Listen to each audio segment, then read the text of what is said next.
કેમ છો મિત્રો? જય યોગેશ્વર, જય સ્વામિનારાયણ, જય શ્રી કૃષ્ણ. હું શિલ્પા, શિલ્પાસ કિચન રેસિપીસમાં તમારું સ્વાગત કરું છું. મિત્રો, તરબૂચની સિઝન આવી ગઈ છે અને તરબૂચ તો બધાના ઘરમાં આવે જ છે, પરંતુ આપણે તેની છાલને ફેંકી દેતા હોઈએ છીએ.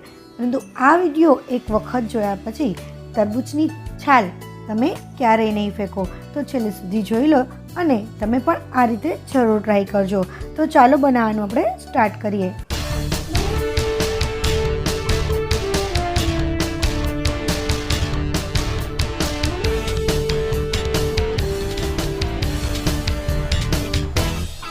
સૌથી પહેલાં આપણે એક પેનમાં 4 ચમચા તેલ લઈ લઈશું.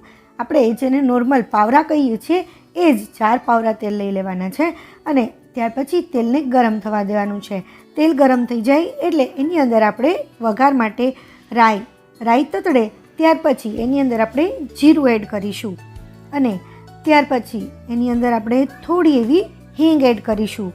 તમે મેથીના દાણા ખાતા હો તો મેથીના દાણાનો ટેસ્ટ પણ ખૂબ જ સારો આવે છે, તો એ પણ તમે નાખી શકો છો. ત્યાર પછી મીઠો લીમડો નાખીશું. અહીંયા મેં મીઠો લીમડો નાખેલો છે. મીઠા લીમડાનો પાવડર પણ હું ઘણી વખત નાખું છું, એ પણ ખૂબ જ ટેસ્ટી લાગે છે. ત્યાર પછી હવે બટેટા મેં આ રીતે પતલા પતલા કટ કરી લીધા છે. બહુ મોટા કટકા પણ નથી અને સાવ નાના કટકા પણ નથી. તમે જેવડી સાઇઝ રાખવી હોય એ રીતે તમે રાખી શકો છો. હવે એ બટેટાને અધકચરા આપણે પકવી લેવાના છે. જ્યાં સુધી એ થોડા એવા નરમ થાય ત્યાં સુધી આપણે પકાવીશું. આ થોડા ઘણા 50% પાકી જાય ત્યાર પછી એની અંદર આપણે મસાલા નાખી દઈએ. એની અંદર આપણે હળદર નાખીશું. તમે કેટલું શાક બનાવો છો એના ઉપર છે, તમે તમારા ટેસ્ટ પ્રમાણે એ રીતે હળદર, ત્યાર પછી મીઠું નાખી દેવાનું છે. હવે મીઠું અત્યારે હું થોડું વધારે જ નાખી દઉં છું, કારણ કે આપણે તરબૂચનું પણ છે તો એના પ્રમાણમાં પણ હું અત્યારે મીઠું નાખી દઉં છું. જો તમને અલગ અલગ મીઠું નાખવું હોય તો તમે અલગ અલગ પણ નાખી શકો છો, કે અત્યારે થોડા બટેટાના ભાગનું જ મીઠું અને ત્યાર પછી તરબૂચ નાખીએ તો એ રીતે તમને જે રીતે અનુકૂળ આવતું હોય એ રીતે તમે નાખી શકો છો. ત્યાર પછી હવે એની અંદર લાલ મરચું પાવડર નાખીશું. એ પણ તમે તમારા ટેસ્ટ પ્રમાણે લઈ શકો છો.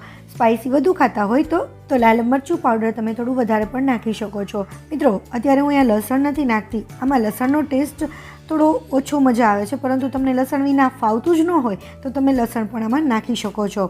ત્યાર પછી હવે એ પાકે છે ત્યાં સુધીમાં આ રીતે મેં તરબૂચની જે નીચેની છાલ હોય એ કાઢી લીધી છે, જે ગ્રીન કલરની હોય, અને જે વ્હાઇટ પાર્ટ હોય એ આપણે કટ કરી લેવાનો છે અને મિક્સરમાં થોડું ક્રશ કરી લઈશું. આ જે વ્હાઇટ પાર્ટ છે એ બધામાં અલગ અલગ હોય છે, બધા તરબૂચમાં સરખું નથી હોતું, એટલે કેટલો વ્હાઇટ પાર્ટ લેવો એ તમે તમારી રીતે જોઈ લેજો. મેં આ રીતે અડધું મિક્સરનું ખાનું રાખેલું છે અને એને ક્રશ કરી લીધું છે. જુઓ તમે, આ રીતે એને ક્રશ કરી લેવાનું છે.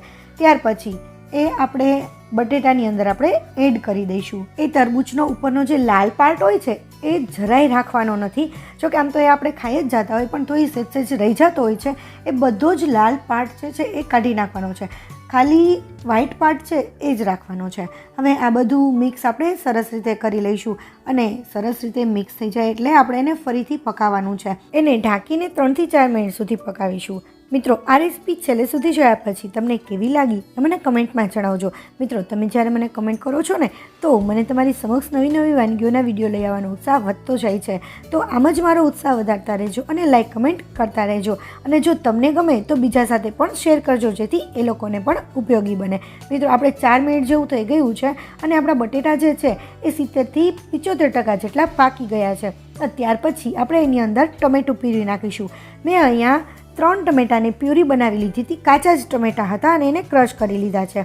તો એ ટમેટાની પ્યુરી આપણે બધી એની અંદર એડ કરી દઈશું અને લગભગ અડધી વાટકી જેટલું દહીં છે. આ જે દહીં છે એને મેં ફીણી લીધું છે, જેથી એના ફોદા જે હોય એ બધા ભાંગી જાય સરસ રીતે, અને એને બધું સરસ મિક્સ કરી લઈશું. ત્યાર પછી એની અંદર થોડો મસાલો બાકી છે એ નાખી દઈએ. થોડું ધાણા જીરું પાવડર એડ કરી દઈશું અને એને પણ સરસ રીતે મિક્સ કરી લઈશું. મિત્રો, ધાણા જીરું પાવડર જે છે એ લાસ્ટમાં ઉમેરવાનું છે, કારણ કે એનાથી એની સુગંધ પણ સરસ આવે છે.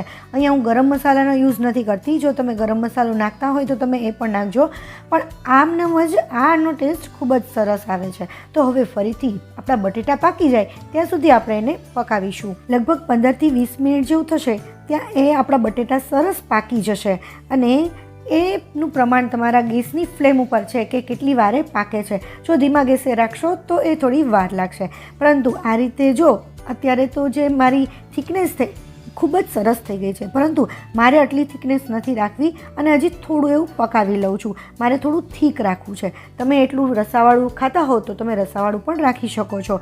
હવે મિત્રો, ત્યાર પછી મેં ફરીથી થોડું પકાવી લીધું છે અને એક થોડું થીક થઈ ગયું છે અને એને આપણે કોથમીરથી ગાર્નિશ કરી દઈશું. આ રીતનું થીક પણ તમે બનાવી શકો છો અને રસાવાળું પણ તમે બનાવી શકો છો.